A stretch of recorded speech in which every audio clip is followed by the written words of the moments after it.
Our subject today is racism, sexism, and homophobia at work. And I'm going to start us off with a quick story. And the story took place a little while back at a family therapy conference. And at this conference, there was a presentation by three women who are faculty at the University of Florida.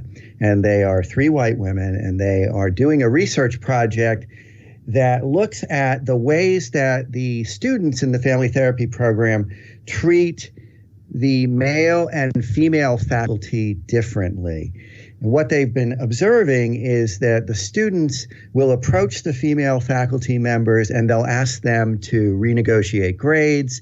And they'll also do things like just walk into their offices when the faculty member or the professor is just sitting there doing some work, student will just walk right in.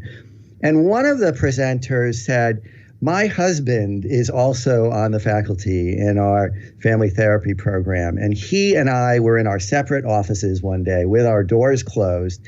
And all of a sudden, a student who I'd never met before opened my door and asked me with great urgency, can you ask your husband to speak with me because he's behind closed doors?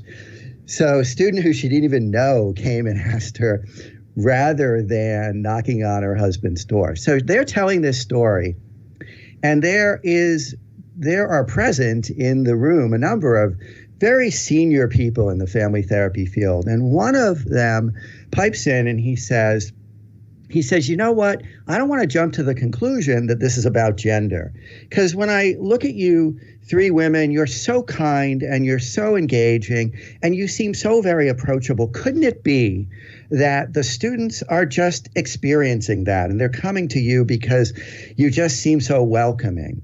And then another member of the very, very elder statesman of the family therapy field, this time an African-American man, he joins the conversation. He says, look, let me ask you a question. Are all of your faculty members white? And the women say, yeah. And he says, well, I kind of figured that. And here's why. We have the same thing going on. It's very similar, but it's even worse because the faculty of color will come to their offices and we will find students in our office using our stuff. And in fact, it wasn't but last week that I came to my office and I noticed that there was a white student sitting there using my computer. So we got to talk about this, he said. We can't deny, we can't minimize it. We need to talk about it. We have to face it because it's real. And if we try to look at it and explain it away, we're doing all of ourselves a deep disservice. So when I use this example, which I do use quite regularly in training on diversity and power in organizations, the questions that I'll ask the group to talk about are, why is it hard for people to even believe this happens? Or let me qualify that. Why is it hard for some people to listen to this story and even believe that it's happening?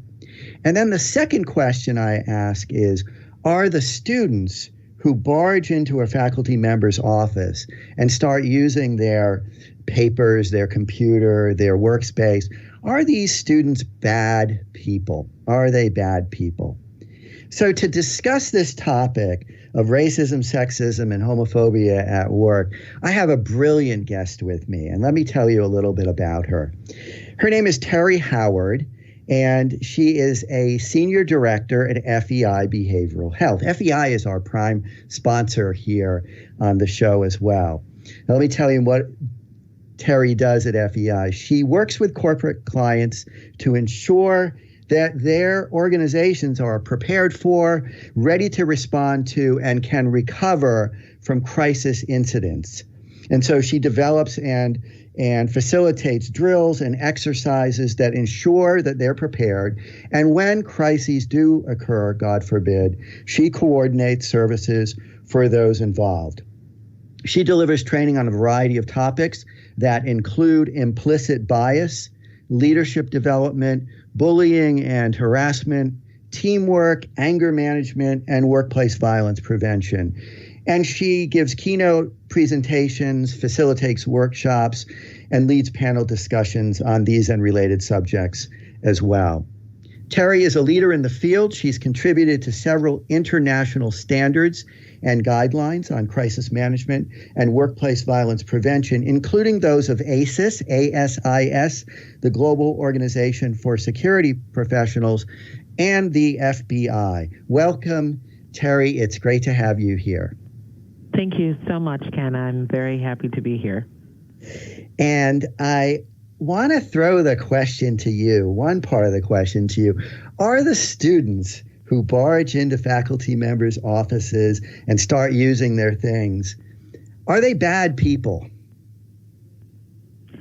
So I think we do a big disservice by thinking that they're bad people and not truly understanding that underneath the layer of bad behavior may be a true unawareness of the implicit or unconscious bias that these students may be having, which impacts, obviously, their perceptual filters in terms of how they view people and situations. So, no, I don't think they are inherently bad, but what I do think is that they have a degree of unawareness about their own biases. Well, it's interesting that you said that, because after I do the training that includes this vignette, it is very common for the people who organized the program to say to me, sort of jokingly, I can't tell you how many people have come to me or come to other women and said, I'm really sorry, I didn't even realize that I was just barging into your office, not even knocking on the door. So it's almost like they are at last paying attention to the filter that you mentioned, and they're backing up maybe and catching themselves before they enact what they would have done if they weren't thinking. Does that fit? I think it absolutely fits, Ken, and I too have been in many workshops and facilitated trainings where the light bulb finally goes off for people, like they don't realize that their behavior is actually a result of unconscious bias, which is deeply rooted in how we were raised, are the experiences that we've had, and that only comes out when there's a safe environment that we have to talk about those things. I think many people would give the situation that you brought up in the beginning of the show and dismiss that as bad behavior as opposed to digging a little bit deeper. So I too have seen the epiphany or the light bulb go off in some participants when they recognize that these are things that we weren't necessarily aware of, and now that we are, we can make changes in our behaviors, attitudes, and even in some cases values within the workplace to better and strengthen relationships at work.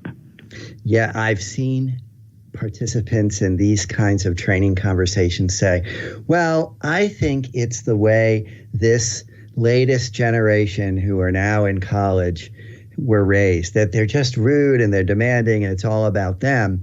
And then we'll get into a conversation about, well, but why is there rudeness and why is there self-centeredness? Why is it set up in a way that they only show it to certain people and not others? Why wouldn't they be doing the same thing to their male faculty members? Why wouldn't they be doing the same thing to their faculty members who are white?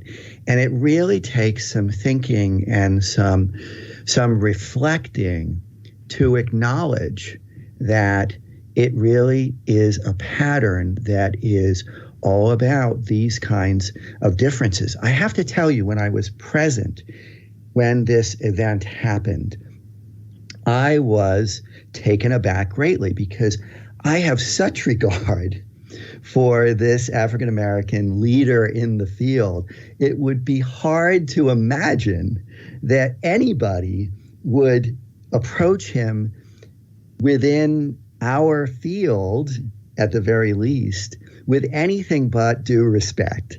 And then you realize that's not the way the world operates, that if you have a certain color skin, if you have a certain gender, if you are obviously, let's say, of a gender variant identity, the world is going to respond in ways that are not what you might imagine would be giving due respect. And certainly I can tell you that this has been a process of development for me as a white man when I started my family therapy training, which was all about looking at human interactions within the frame of difference and power.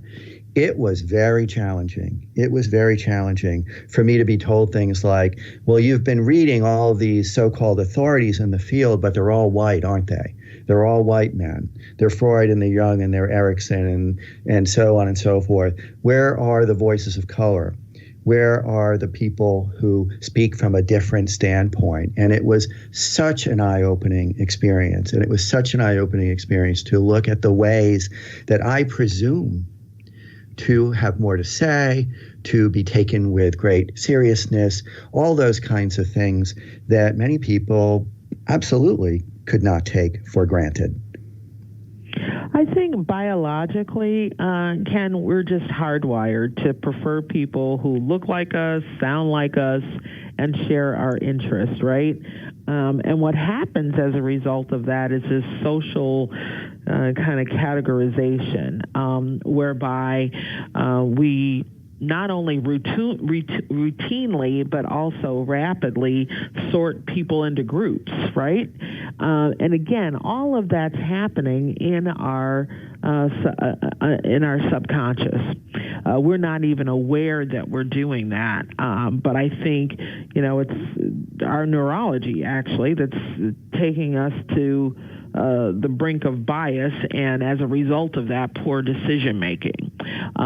So now that you are aware, now that it's come to your conscious being, maybe about the privileged role that you've taken on, it's much easier for you then to change behavior or change perception to impact your behavior when you are with someone who's not like you, who doesn't sound like you, or even who shares your interests. So I think it really does come down to an unconscious state that people don't even realize they're in their waking lives at work.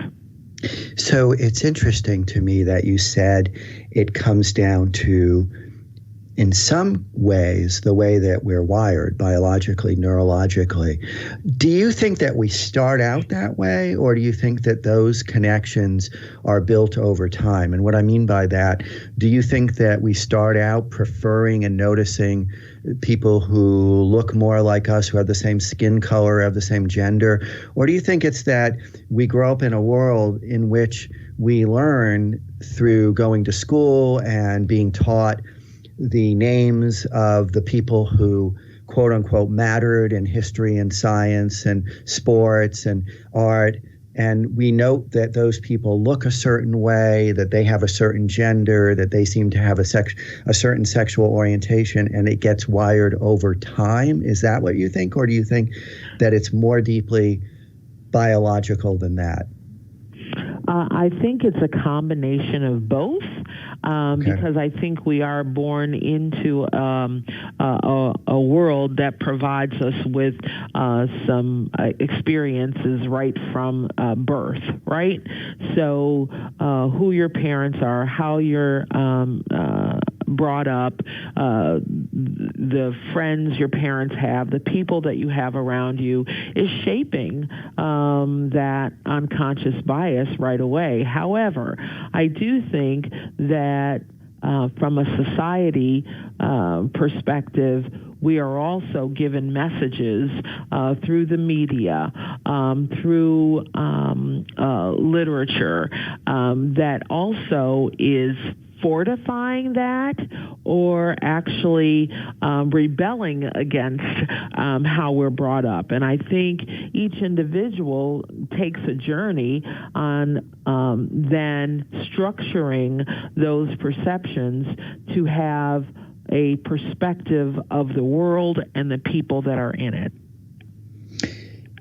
I think we're saying the same thing. We're just coming at it from a little bit different angles. And so, as I was talking about, if I had followed the work of Erik Erikson, who outlined these developmental stages, quote unquote, normal developmental stages, and then you realize that his theory was based on looking at white male children of middle or upper class status, that if that's your frame, and then you're looking at people who come from a different cultural starting point, a different cultural group, and their developmental sequence looks different. It's very important not to impose the one that we started from with Erikson. And it's very important, as I was told, to do some reading. So, for example, to read the work of people like Cornel West and Bell Hooks and others who are going to talk to us about the meaning of relationship and the meaning of love from alternate cultural frames. And so this is challenging. And I wonder if we can, as we get ready to take a break, and we're going to have to take a break in just a minute, I wonder if we can move into a conversation about privilege and entitlement, what they look like. And then perhaps from there, we'll also talk about how we can, if this is challenging for us, if this is hard to claim for ourselves, because we all have privileges, then how do we manage to do it? How do we face the difficult feelings and look at the reality? So we're going to stop here for a break, and we'll be back in just a few moments. So we want to talk just a little bit about privilege. What is privilege? How do you know you've got it? Is it hard to recognize? And just why is it important? Why is it important to even talk about this word? And I'll ask Terri, what's your definition for privilege?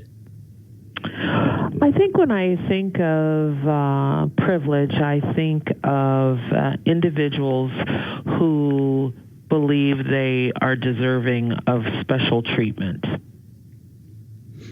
Okay. That they're entitled usually is associated to some degree of privilege. It's interesting that you say that because from my perspective, and this may well reflect our life experiences, our differences, in that I feel like privilege is the expectation that you're going to be treated reasonably, that you're going to be treated fairly. And I'll give you a really quick example. So there is a situation that unfolded this past week near where I live. So I live in Massachusetts, not too far from Northampton, Amherst. And there was a young African-American woman who was relaxing, having lunch in a public space in one of the dorms, I believe, at Smith College. Smith College is in Northampton. And a staff person called the campus police and told them that there was a person who didn't seem like they belonged there. And the police came, and the young woman was distraught, absolutely distraught, because she's a student there. She was relaxing on a break. She was having her lunch. And I know, like, I think about that kind of stuff, and I'm like, that would never happen to me. Never, ever. And I wouldn't expect it to. And yet, it's really a privilege that would never happen to me, because it happens to a lot of other people, obviously. Interesting that you say that, and perhaps it's, I think this is a great example of viewing something through different lenses, right? Yeah. So yeah. I sit here as an African-American woman and say, Privilege means that you expect special treatment as opposed to being treated fairly, perhaps from my own lens and experiences, having grown up and seen other people acquire something that maybe I wasn't. And so when I think of privilege, I often think of, again, my own experiences with respect to that. Yeah, I'll give you another example. When I go to a meeting and I am not known to the people there, so maybe I'm going to be coming to a meeting where there's a number of people who are collaborating, I would not expect to be asked to take notes. I would not expect to be asked whether I brought refreshments. And I know from female colleague stories that that is, in fact, a privilege, that that's a male privilege. And that it absolutely is. And that's the kind of thing that happens at work. And so when we're talking about racism, sexism, and homophobia, we are not talking, for the most part, although pretty horrible things are in fact done at the workplace, we're not talking about overt assaults. We're not talking about calling names and insults and doing things that are overtly violent. We're talking about these smaller, what are sometimes called microaggressions, right? Or micro exclusions that happen all the time. Yeah, Ken, an interesting example that I can bring to the conversation today. I happen to have been doing some climate survey interviews last week for a very large company, and was interviewing the women who consistently talked about a manager who dismisses them in meetings. So this was 4 different women who don't work in the same department, who had the same feedback about the fact that a white male manager, often when they would give their opinion, dismisses their opinion, and in fact went further to say when the last female was hired, he said, "I'm really glad to finally have some women around here. Maybe you guys can keep this place clean and organized." Wow. These are master degree level professionals who have taken on a role in middle management, and this is what their this is how their leadership is communicating to them. That, to me, is privilege. Yep, as though they are the cleanup crew. They are the cleanup crew. I have another story, and this comes from the experience of being in courtrooms. So a while back, I was part of a group that worked with men who batter, and their partners would work with them in separate groups. And this institute would often have staff people who would come to the court when a case was being heard, when a domestic violence case was being heard. And so there were a faculty of all different backgrounds. There were staff of all different backgrounds. And what became evident is that if there were 2 people of color and 1 or more white people in the group who were at the court that day, in the courtroom, the judge who was hearing the cases would say, "Oh, it's a good thing we have people from the Institute, the Family Institute here today. We'd like to get their input on this particular case." And they would be asked to speak for a moment about how the family was doing. If just the people of color who were on staff, just people of color from the Institute were there, the judge would say, "It's a shame that there are no staff from the Institute, from the Family Institute here today." And the staff of color would then have to raise their hand and identify themselves and say, "In fact, we are here." So they were actually invisible to the judges unless there was a white staff person among them. It's just very striking, very striking. So the whole idea of invisibility, even.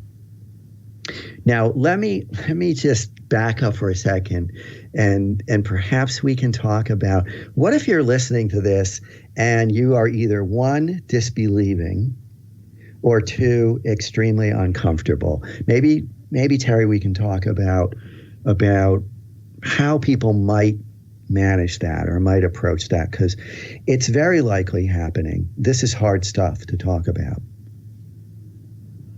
I would first start off by saying, if there is a listener to today's show that's feeling a little bit of discomfort, that's a good thing. That means this has given you cause to pause and actually think about the possibility and understanding from someone else's perspective what we're talking about today. So on one level, I would be encouraged by someone's discomfort. In terms of somebody not believing what we're talking about today, I guess I would ask them to simply recall an incident in their early life where they may have felt different from people around them, and think about what happened and how they felt and how that particular incident may have influenced the choices that they made or make today. And if you can do that in an honest and true world way, I think you may be able to start feeling the discomfort as well. That's great. And I have to say, from my own experience, it is hard when you first begin looking at this stuff honestly.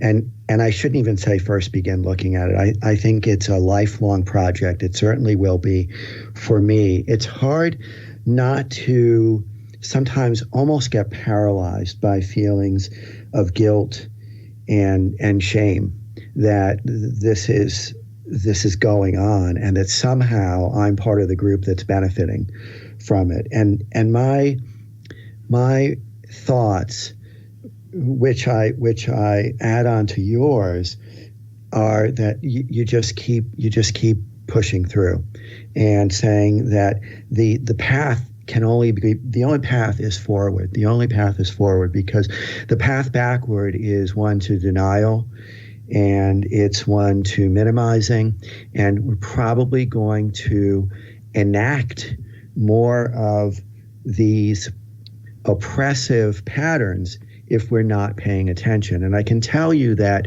in my work, it has become part of my work to notice the importance, if I'm facilitating a training session or a workshop, to make sure I'm noticing how much time people across the spectrum of difference are getting in the conversation.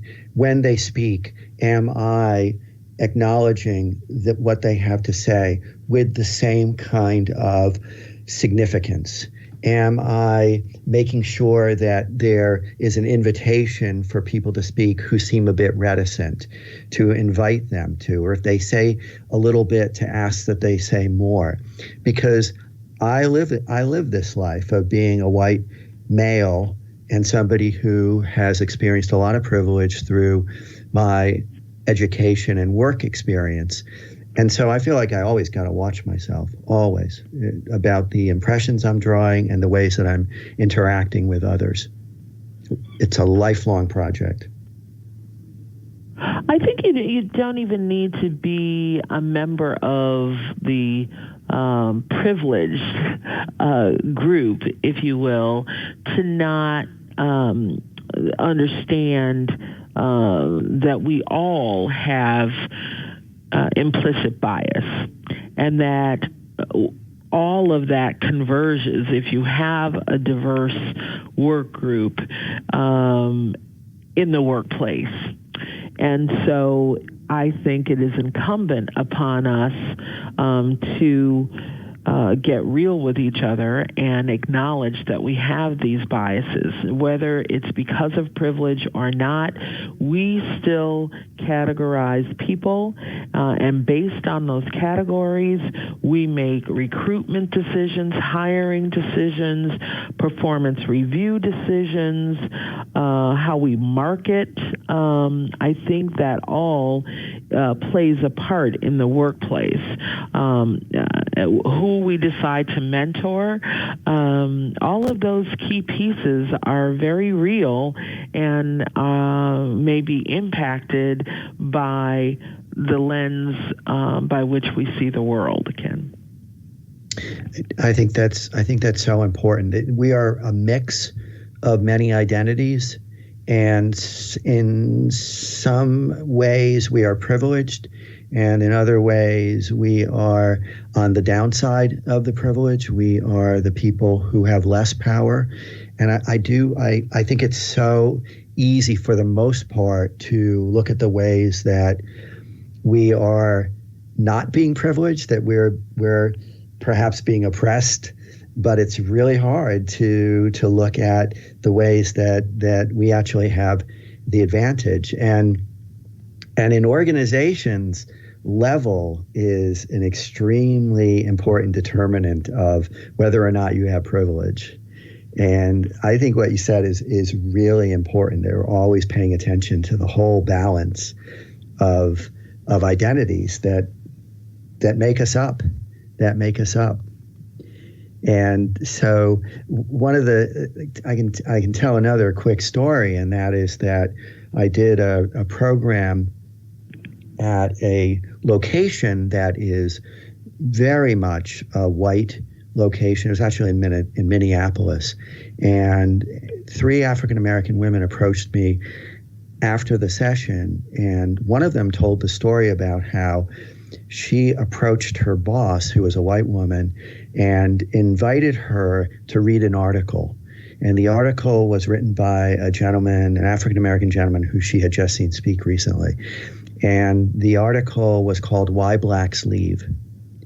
And her boss at first was very nervous and in fact didn't even want to talk about it, took the article politely, but didn't even want to talk about it. But you fast forward, and this woman, incredibly courageous in her efforts, just was very, very persistent. And over time, her boss being invited into various diversity events and deciding to open up and learn and listen, became an extraordinary advocate for people of all differences, and was able to use her privilege in many ways to invite other people into her work group and into a place that really was more fair than what it might have been had she stayed in this place of sort of blindness and denying. And that gives me hope that one, instead of fighting unconscious bias when it rears its head, that we take it as an opportunity to teach and create awareness and create change within an organization. And that's what it's all about, creating change and creating an organization that values everybody, so that there are these rich perspectives coming together and creating the best results. So we're going to take another break, and we'll be back in just a few moments. And we're talking about racism, sexism, homophobia, and other patterns of bias in the workplace. And Terri and I were just talking about how difficult it is to go into a conversation like this with any depth, because the conversation is so broad. There's so much content, and we have so little time. So we decided that we're going to talk just a little bit about this question of if we are open to looking at ourselves and looking at our bias and looking at our privilege, where do we go? How do we learn more? How do we challenge ourselves? And what are the benefits of that? And we just opened that question a tiny bit before break, but we want to use our remaining time to see if we can just go a little farther with it. So, Terri, what are some of your ideas for the people listening? Well, again, I'm going to go back to retraining the unconscious mind, right? So if we can develop a capacity to use a flashlight, if you will, on ourselves to really help identify bias, I think it will help us appropriately act on it and redirect our beliefs. So instead of suppressing them, try to understand and redirect them. I think it's okay to explore this awkwardness by really asking ourselves, what's triggering me in any particular situation, but also to create opportunities for exposure. I mentioned that, at first glance, we typically like to be around people who look like us, sound like us. And so I say challenge yourself to meet someone who doesn't look like you, sound like you. Invite yourself to be a part of an event, an outing, or even a discussion with others. That may be as simple as inviting someone who you don't typically eat lunch with to have lunch and share a conversation. That is a very quick, short way to begin the process of a reawakening of your unconscious bias. I think those are great ideas. And if you work in a company that has events, that has diversity events, that has what are sometimes called affinity groups or business resource groups, it's a great idea to get involved with them and to join and to be part of them and to, in that way, organically get closer to people who may be coming from a different background than you're comfortable with, or you're certainly not, you may not be part of these kinds of collectives. And it's ready-made. I also think that it's a great idea to do some reading. And there's a lot that is out there. So Tim Wise, and his last name is spelled Wise, like a wise owl, W-I-S-E, has written a number of books for white people to look at the experience of whiteness. And one of them is called White Like Me. He has others. Bell Hooks, who I mentioned earlier, has written also a tremendous number of books, one of which is Feminism is for Everybody, and many others. She has treatises on love, the meaning of love, absolutely beautiful. Cornel West, who you probably have heard of before and perhaps heard him speak, has written a classic called Race Matters and many others as well. And so there's just a whole bunch of different books available. Arundhati Roy is another brilliant writer and speaker. If you look online, you can find all kinds of books that would be great to read to expand your horizons and understand different experiences. And you can certainly get in touch with me after the show, and I'll direct you to some other possibilities. But it's all about learning and connecting. And I'll also suggest that you look into the websites of movements that are visible today. So look into Me Too, hashtag Me Too. Look into Black Lives Matter. It's very educational to understand the ideas and the missions of these kinds of organizations, because they are all about creating fairness and safety for everybody. This idea that when one group gains fairness everybody gains more fairness as well, I think is very, very important.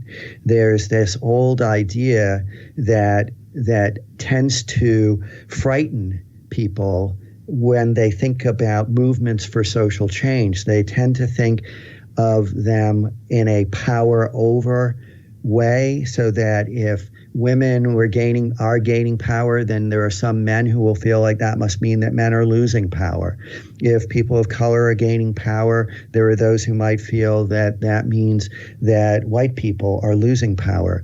If you think of the way that power is applied differently, and think of it as power that power is all about responsibility for good things for everybody, taking responsibility to help everybody be successful and everybody to be safe and everybody to be healthy, then when one group is gaining power, every other group is gaining power as well. What's good for one community is good for everybody. And those are some ideas. Terri, I want to ask you, what are some additional thoughts that you have, maybe just for a couple minutes before we come to our close? Well, I would say that our focus today has been a lot on the individual, but I think the organization, so leadership, management of an organization, also needs to think about this in terms of the overall culture. So what is your process for recruitment and hiring people? I know that many companies have gone through reprogramming, if you will, how the interview process works. So instead of sending the resume of a candidate to a manager to interview, they will send the resume with the name and address of the candidate redacted, so that you don't know, that you can't make assumptions based on a person's name or where they live. This begins to start training our mind differently. So there's many organizational changes that we can put into place. How about making diversity and inclusion a goal for the company, and using it as an indicator for performance evaluations? I mean, these are things that companies that have a high degree of awareness and appreciation for diversity and inclusion have begun to institute to reshape the culture. So we have individuals, obviously, that make up an organization, but leadership can take a lead on this as well. And, there are many times I've seen there's a hiring effort, and the people who are hiring will say, we have tried so hard to find a diverse slate, but we really haven't had great success with that. What are your thoughts on that? Have you seen that happen as well? And I'll also just say that there are some organizations who simply won't accept that. They will make sure that they find qualified candidates across the spectrum of diversity before starting the interview process. So again, if you are in an organization that embraces having diverse talent, understanding that when I typically look at the list of great places to work, one of the key factors is it's a diverse workforce, right? Or a diversity of talent, or diversity of thought, and so on. And so what I would say to someone who says we've tried to recruit diverse candidates, I would probably suggest that they haven't tried hard enough, that there are qualified, high potential people out here that are worth looking for through recruitment practices. So I would just suggest trying harder. Keep trying, keep trying.